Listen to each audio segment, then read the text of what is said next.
vocês façam, primeiro, levantem-se, todos levantando, todos levantando, todos levantando, todos levantando. Eu quero que você tenha um espaço do seu lado, ou na frente, você se desloque pra gente. A gente é uma família, que a gente venha mais pra perto, amém? Então, por favor, venha mais pra frente, tem espaço aqui pra frente. Amém, Raquel? Vamos se encaixando, tem bastante espaço aqui atrás também. Tem 2 lugares aqui na frente ali. Amém. Agora, eu quero que vocês fiquem em pé e abram comigo. Não, cadê? Eu quero perguntar para vocês, quem está animado aqui hoje? Perguntar, quem está animado nessa manhã para adorar a Deus? Agora sim, vocês podem sentar. Eu estou muito animado, porque se for para pensar, hoje é o último culto do ano que a gente está tendo aqui. Como o reino de Deus, como a família de Deus, esse é o último culto desse ano, e vai ter muitos ano que vem. Vai ter 52 anos que vem. Mas esse é o último deste ano. E eu tenho estudado recentemente o livro de Atos, e tenho aprendido algumas coisas do livro de Atos. Eu acho muito legal, porque muitas vezes a gente passa por algumas escrituras, e depois você passa de novo, você vê coisas diferentes, mas é a mesma escritura. O primeiro capítulo, o segundo capítulo, o terceiro capítulo, o quarto capítulo, a gente vê o começo da igreja do primeiro século. O começo de uma grande igreja, uma igreja que virou o mundo de ponta cabeça. A gente vê nesses primeiros 4 capítulos, o começo de uma grande igreja. Capítulo 5, capítulo 6, capítulo 7, capítulo 8, a gente vê como era essa grande igreja. O título da nossa pregação de hoje é Como deve ser uma igreja de Deus? Como deve ser uma igreja de Deus? Abra comigo, primeiramente em Atos capítulo 2.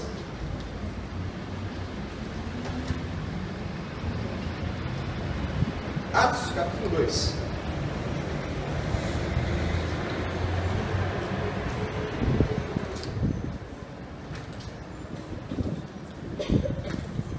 Acompanhe comigo alguns versículos que eu vou ler aqui. O versículo 41 fala assim: os que aceitaram a mensagem foram batizados, e naquele dia houve um acréscimo de cerca de 3.000 pessoas. Versículo 47, eu já fiz isso com alguns dos universitários. Louvando a Deus e tendo a simpatia de todo o povo, e o Senhor lhes acrescentava diariamente os que iam sendo salvos. Capítulo 4, versículo 4.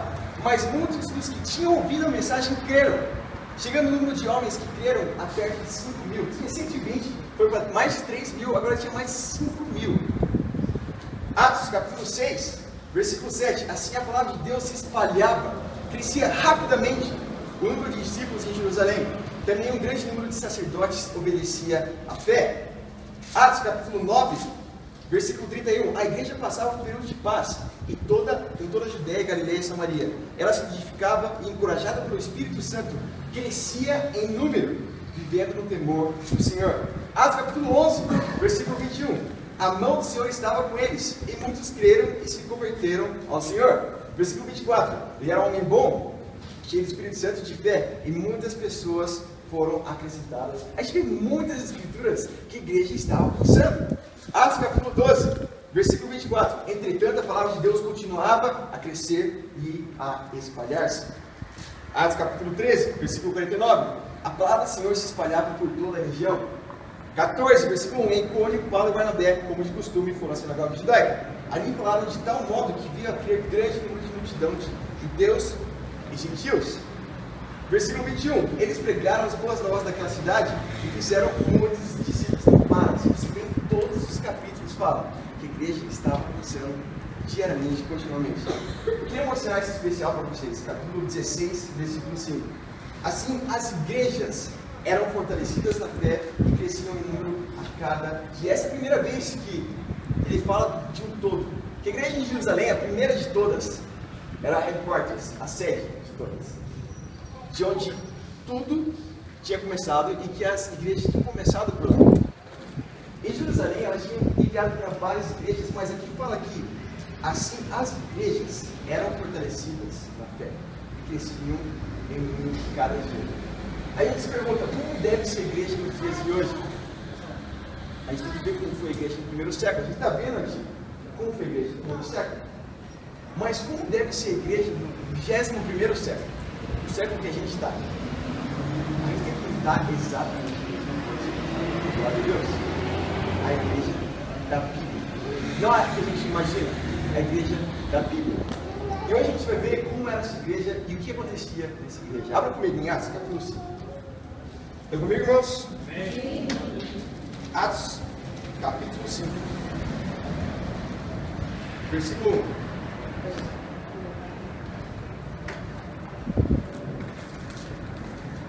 voltar aqui umas partes.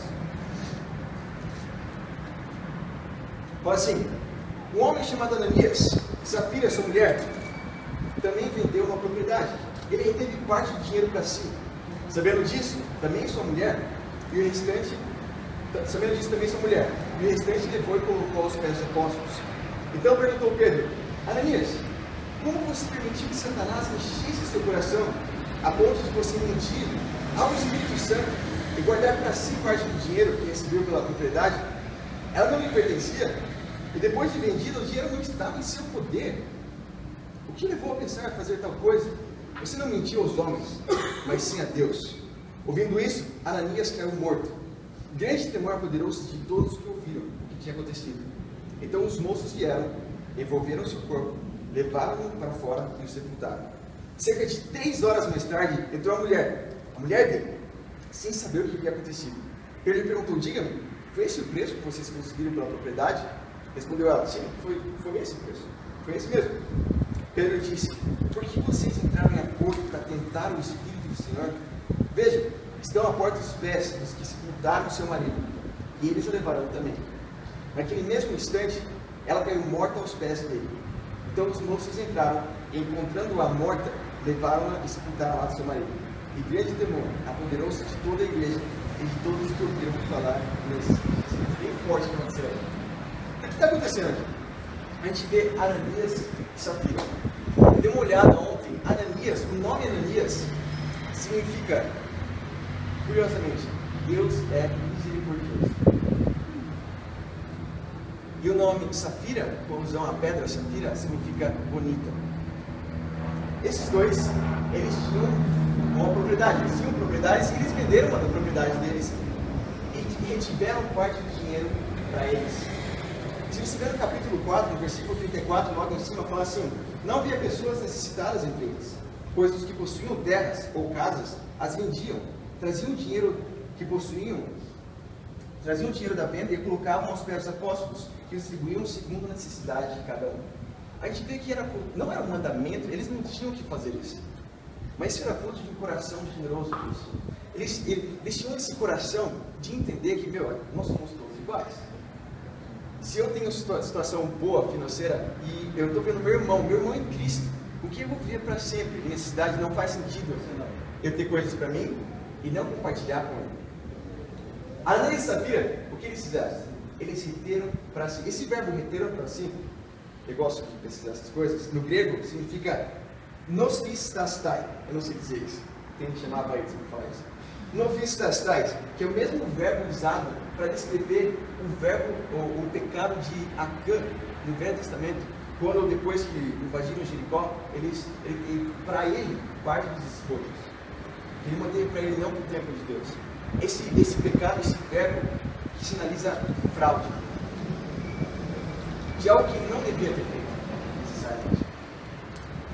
E se for para pensar, qual foi o pecado dele? Porque ele não tinha que fazer isso, ele deu parte do dinheiro dele. Né? Qual foi o pecado de Ananias aqui? Ele quis parecer algo que ele não era.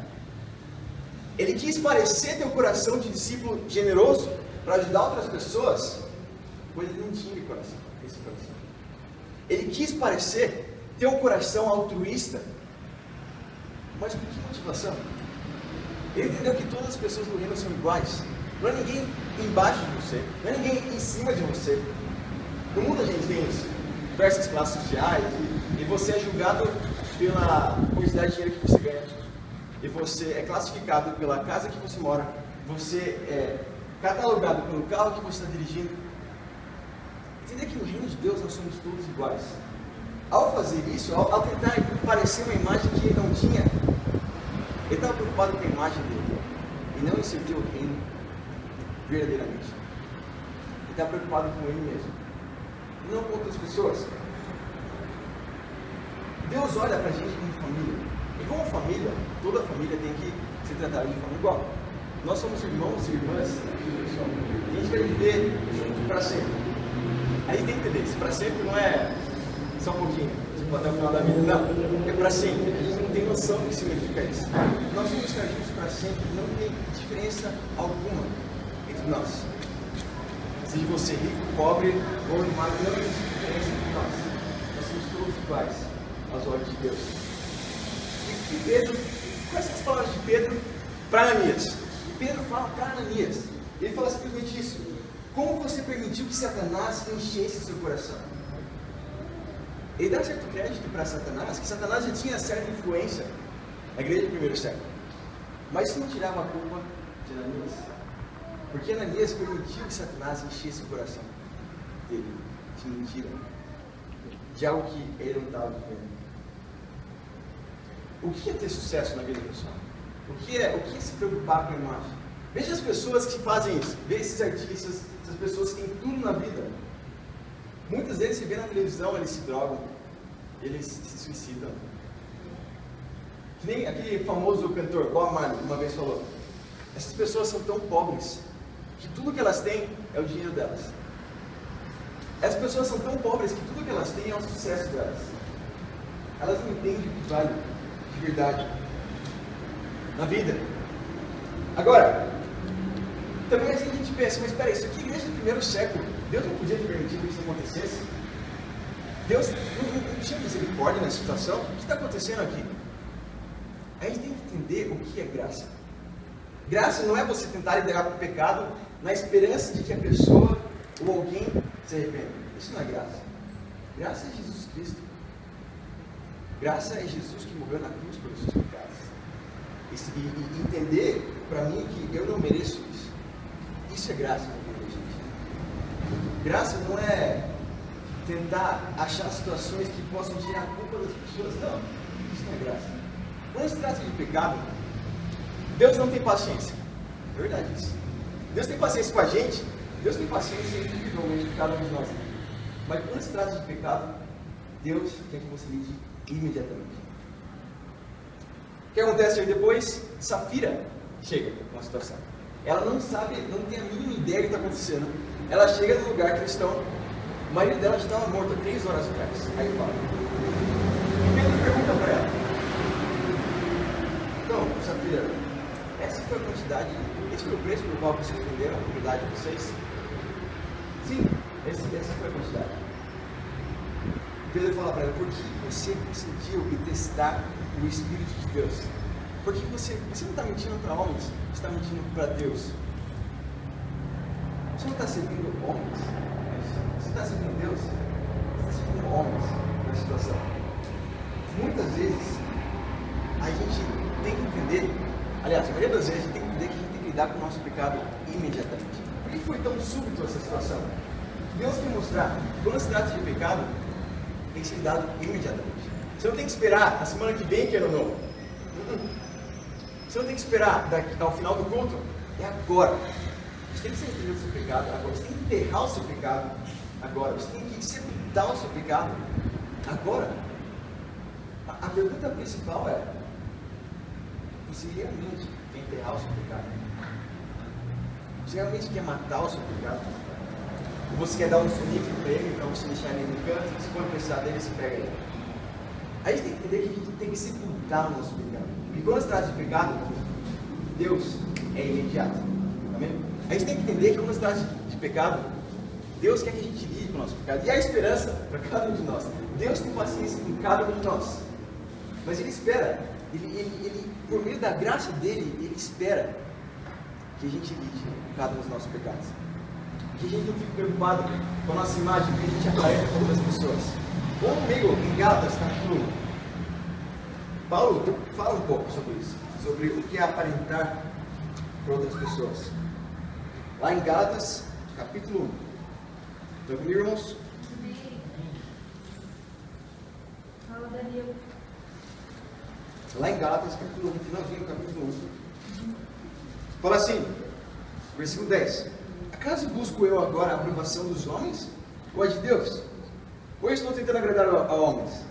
Se eu ainda estivesse procurando agradar a homens, não seria servo de Cristo. Aqui dá para entender claramente, quando a gente está procurando agradar as pessoas, a gente não está servindo a Deus, a gente não está sendo servo de Cristo, a gente está servindo a homens. Você está preocupado com o jeito que você parece com outras pessoas? Você não está servindo a Deus, você está servindo a homens. A gente tem que entender uma coisa profundamente. Porque muitas vezes a gente tem outras pessoas, a gente se sente inseguro frente a outras pessoas. Por que isso acontece? O que a gente precisa entender é que ninguém tem poder em cima de você, a não ser as pessoas que você deu poder para elas. Se você dá poder para as pessoas julgarem você, você vai se sentir para baixo. Se você dá poder para as pessoas colocarem você para baixo, você vai se sentir para baixo. Você tem que entender que você não tem que servir pessoas, você tem que fazer a vontade de Deus. Amém, irmãos? A gente está aqui não para agradar outras pessoas, ou atender os prazeres, ou as expectativas, ou os planos das outras pessoas, mas sim os planos de Deus. Pensa para você, nesse ano que se passou. Sim, a gente fez bastante coisa com Deus. Mas vocês têm servido a homens também? No sentido de estar focado, no final das contas, em você mesmo. A gente tem que se arrepender disso se a gente está vivendo esse pecado. Porque se a gente faz isso, irmãos, a gente vai ter um ano que vem livre disso. Porque se a gente entende que a gente só é julgado por outras pessoas pelas quais a gente dá poder, você está escravizado nessa situação. É o ímpio que está escravizado. É totalmente o oposto da mensagem de Jesus Cristo. De liberdade que nunca compartilhou aqui. A gente tem que entender que a gente tem que estar livre para servir unicamente a Deus. É Ele que a gente deve contas. E para Ele que a gente deve servir. Amém? Amém? Eu não falei, mas o nome do primeiro ponto é: temos que lidar com o nosso pecado imediatamente. Amém? Amém. Vamos continuar lendo aqui, versículo 12. Do capítulo 5 de Atos.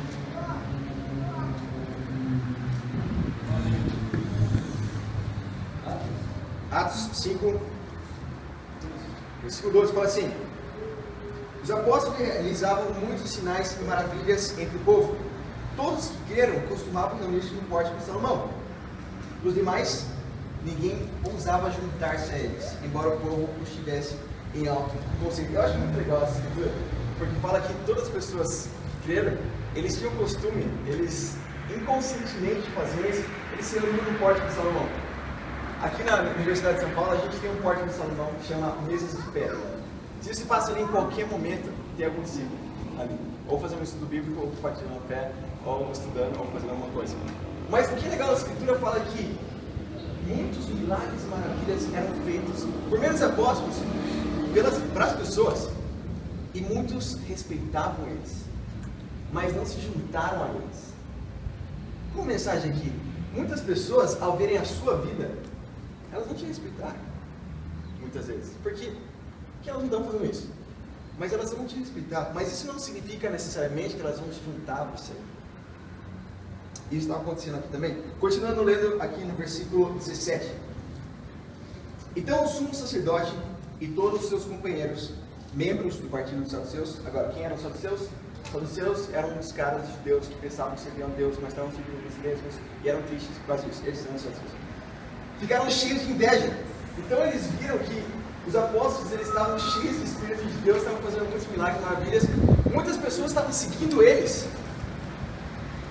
E os saduceus e os fariseus ficaram cheios de inveja. Por isso, mandaram prender os apóstolos, colocando-os numa prisão pública. Mas durante a noite, um anjo do Senhor abriu as portas do cárcere, levou-os para fora e disse: dirijam-se ao templo e relatem ao povo toda a mensagem dessa vida. Ao amanhecer, eles entraram no pátio do templo, como haviam sido instruídos, e começaram a ensinar o povo. Quando chegaram o sumo sacerdote e os seus companheiros, convocaram o sinédrio, toda a assembleia dos líderes religiosos de Israel, e mandaram buscar os apóstolos na prisão. Todavia, ao chegarem na prisão, os guardas não a encontraram ali. Então voltaram e relataram: encontramos a prisão trancada, toda a segurança, mas os guardas diante das portas, mas quando as abrimos, não havia ninguém. Diante desse relato, o capitão do guarda do templo e os chefes dos sacerdotes ficaram perplexos, imaginando o que queria. Eu imagino a situação. O que tinha acontecido aqui? Imagina esses fariseus, as pessoas morrendo de inveja desses caras. Coloca esses caras na prisão. Yes! Finalmente os caras estão presos. A mensagem que eles estão falando aí não está sendo pregada nas ruas. Finalmente. Convoca o Sinédrio, está todo mundo lá, a gangue deles, os fariseus. Eles estão lá para julgar eles, para conversar o que vai acontecer. Chega lá os apóstolos que estão presos. Chega o oficial, o guarda romano. O guarda romano, imagina, ele fala assim, eles não estão lá. Estava tudo trancado, mas eles não estão lá. Eles ficam perplexos por causa disso. Daí chega outro cara atrás e fala assim, o cara que vocês tinham perdido, eles estão lá no máximo tempo pregando mensagem. Imagina a raiva que eles estavam tendo na situação. Vou continuar lendo aqui. Versículo 25. Nesse momento chegou alguém e disse: os homens que os senhores puseram na prisão estão no pátio do templo, ensinando o povo. Então, indo para lá com os guardas, o capitão trouxe os apóstolos, mas sem os de força, pois temiam que o povo os apedrejasse. Tendo levado os apóstolos, apresentaram-nos ao Sinédrio para serem interrogados pelo sumo sacerdote. Eles disseram: demos ordens expressas a vocês para que não ensinassem nesse nome. Todavia vocês encheram Jerusalém com essa doutrina e nos querem tornar culpados do sangue desse homem. Olha o que Pedro e os apóstolos falam para ele. Versículo 29. Pedro e os outros apóstolos responderam: é preciso obedecer antes a Deus do que aos homens. O Deus dos nossos antepassados ressuscitou Jesus, a quem os senhores mataram, suspenderam no madeiro. Deus o exaltou, colocando à direita como príncipe e salvador, para dar a Israel arrependimento e perdão dos pecados.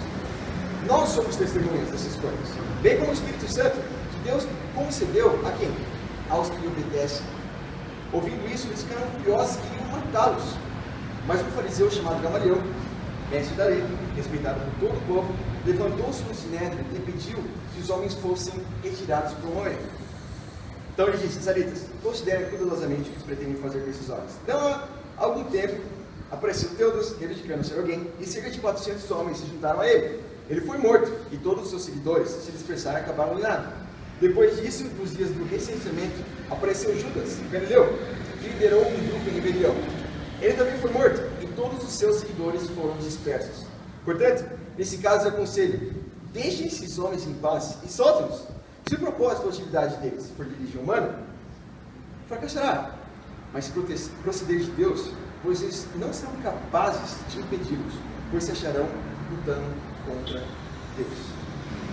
E o conselho do discurso de Gamaliel convence eles, e eles soltam os apóstolos, mas antes de soltar, eles flagelam e açoitam eles. E eles saem felizes por serem dignos, por terem entendido que eles eram dignos do nome de Jesus. O que está acontecendo aqui? Eles chamam todos os médicos. E Pedro fala para eles: nós não vamos parar de falar a mensagem de Jesus, porque a gente não está aqui para servir a homens, mas a gente está aqui para servir a Deus. E entre esses homens que queriam matar eles, que queriam acusar eles, que estavam falando um monte de mentiras sobre eles, tinha um cara chamado Gamaliel. Gamaliel é o homem que treinou Paulo, o apóstolo Paulo, posteriormente, com todo o zelo dele. Agora muito sabe, um ancião que estava no meio, ele falou assim: por favor, peça para que os apóstolos saiam, deixa eu conversar com vocês. Pessoal, o que vocês estão fazendo? Se o que eles estão fazendo é de homens, lembre dos dois caras que estavam aí algum tempo atrás. Eles se levantaram aí, eles tentaram fazer a revolta deles, mas eles morreram. E os discípulos deles, seguidores deles, se dispersaram.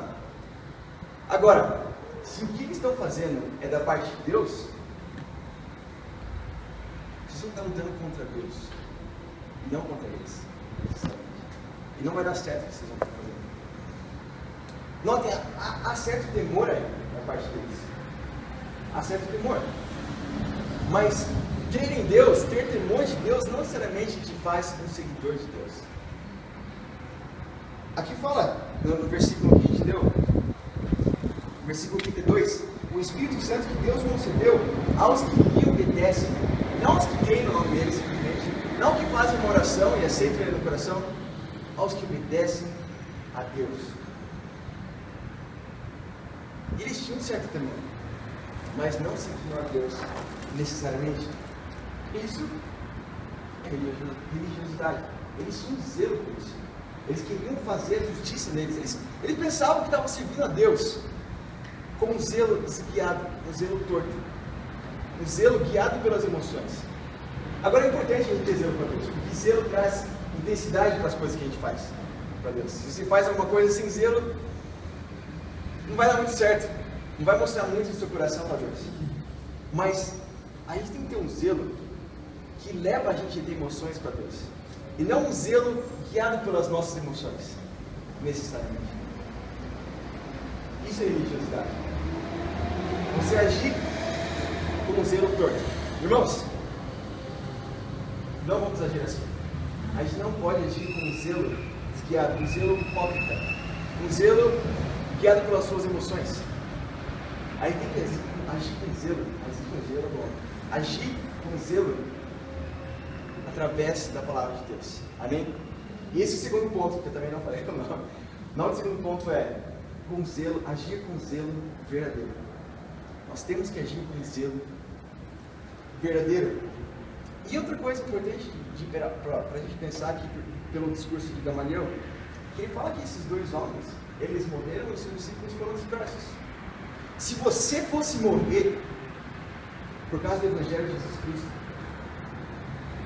os seus seguidores, os seus discípulos, como é que eles estariam? Perdidos, sem saber o que fazer, sem ter ideia do que fazer. As pessoas que você discipula, como é que elas estão? Elas fazem isso por você ou por causa do Evangelho puramente de Jesus Cristo? Cada um de nós aqui, irmãos, nós somos discípulos, amém? E como discípulos, nosso foco unicamente tem que ser ter zelo para Deus e ajudando as outras pessoas que Deus colocou para que a gente ajudasse a ter esse foco também em Deus unicamente. Onde seus discípulos estariam se você não conheceu hoje? Temos que ter um zelo verdadeiro, amém? Continuando aqui no capítulo 6. Estão comigo, irmãos? Capítulo 6 fala assim: naqueles dias, crescendo o número de discípulos, os judeus de fala grega, entre eles, queixaram-se dos judeus de fala hebraica, porque suas viúvas estavam sendo esquecidas na distribuição diária de alimento. Por isso os doze reuniram todos os discípulos e disseram: não é certo negligenciarmos o ministério da palavra de Deus a fim de servir as mesmas. Irmãos, escolha entre vocês 7 homens de bom testemunho, cheios do Espírito e de sabedoria. Passaremos a eles essa tarefa. Nos dedicaremos à oração e ao ministério da palavra.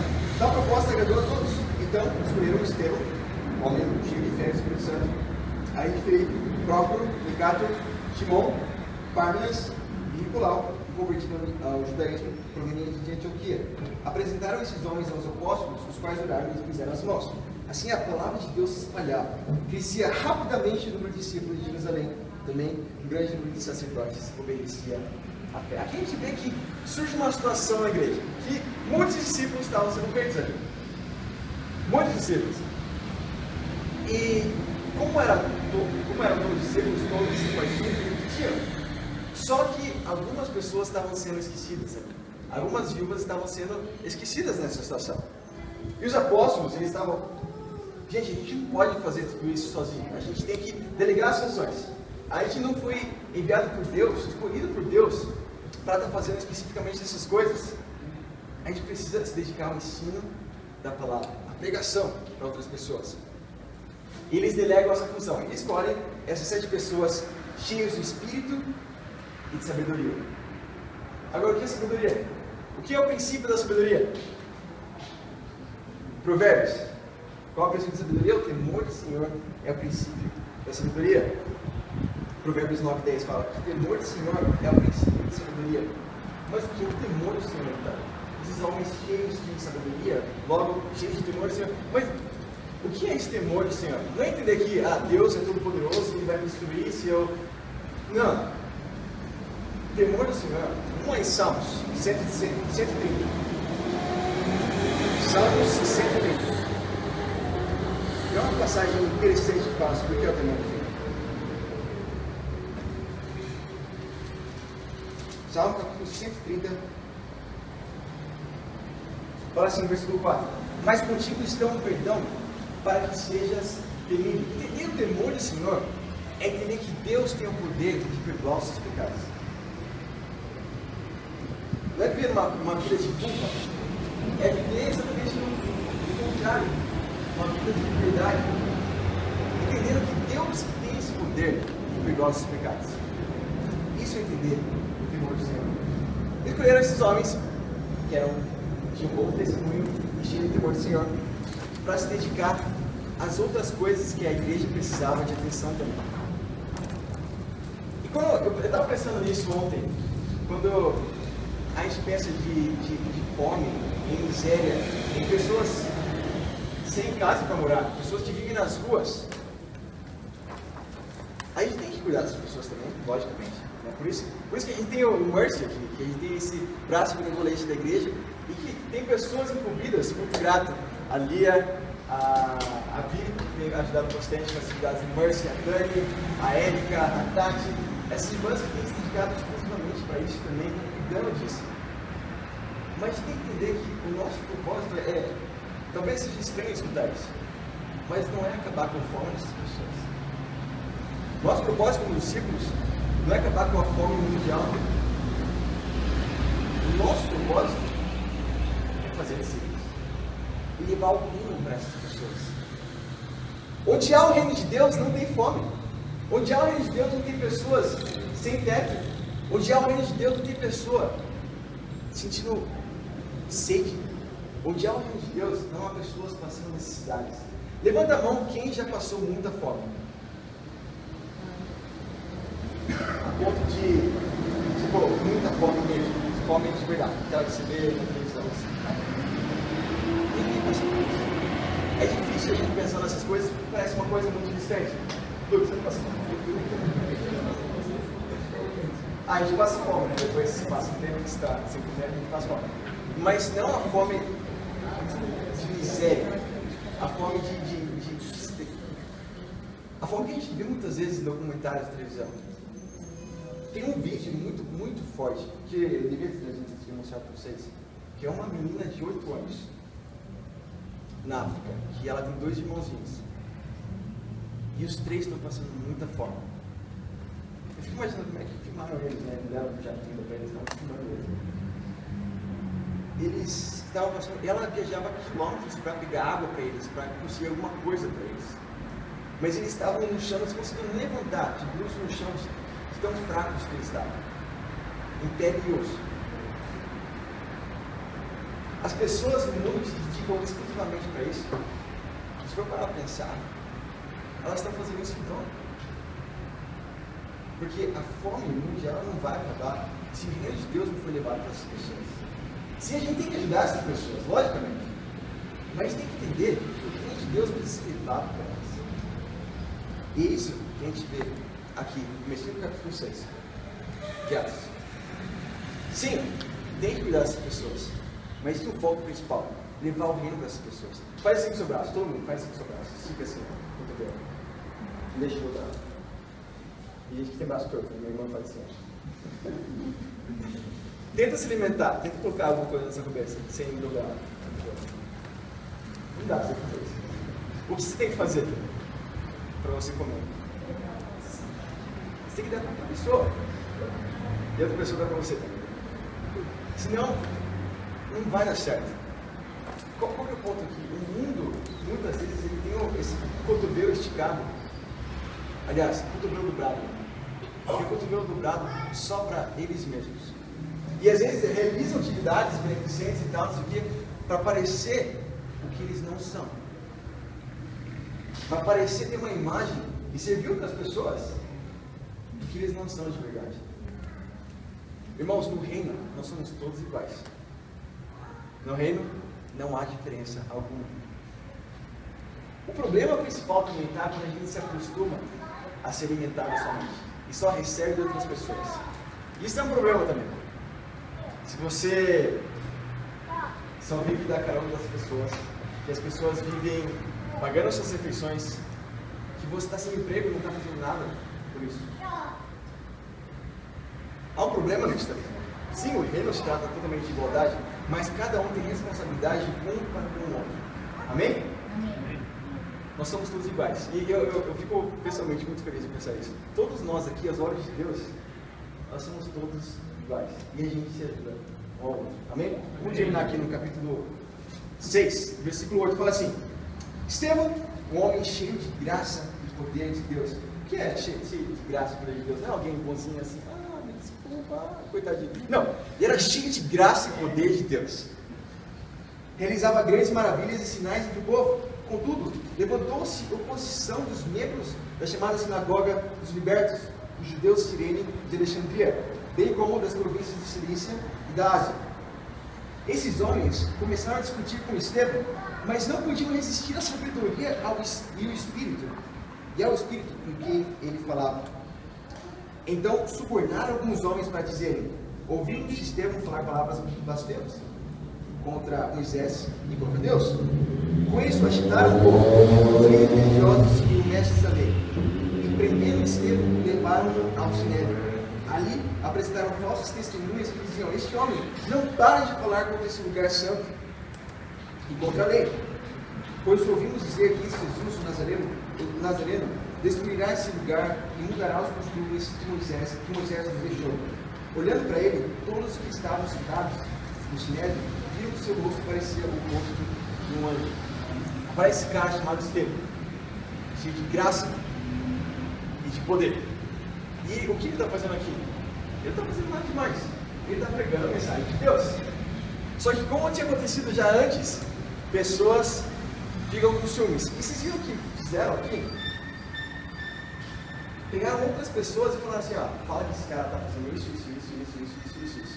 Eles foram na frente dos outros mestres da lei, dos saduceus, dos fariseus, de todo aquele grupo, e acusaram Estevão com falsas testemunhas. E por causa disso, posteriormente, ele é acertado à morte, apedrejado até a morte. Você vai pensar o que tem de especial no Estevão? O que foi a mensagem de Jesus? Como deve ser a igreja no século 21? Como deve ser a igreja de Deus no 21º século? Os discípulos simplesmente estão pregando a mensagem de Deus. Não é porque esse cara nem era um dos 12, você entende? Não era um dos 12 apóstolos que estavam ali. Mas não é porque você não é um líder de bate-papo que você não é incrível perante Deus. Não é porque você não está liderando um grupo de pessoas que você não é simplesmente de graça e poder aos olhos de Deus. Não é porque você é um líder de bate-papo que você é incrível aos olhos de Deus. A gente tem que entender que para Deus todos nós somos discípulos. E todos nós temos que estar fazendo aquilo que esse cara fez. Simplesmente pregando a mensagem de Deus. E por causa disso, aconteceu o quê? Ele foi perseguido. Todos nós, a gente tem que entender que a gente tem que liderar bate-papo, mas a gente tem que entender que a gente tem que passar por perseguições também. A gente tem que passar por provações. E quando a gente passa por isso, a gente não pode ter dó de nós mesmos. A gente tem que entender que você foi considerado digno de sofrer. Muitas vezes nem é sofrer, mas na cabeça da gente é sofrer. Por Deus, pelo nome de Jesus Cristo. Irmãos, eu quero animar vocês com essa mensagem também.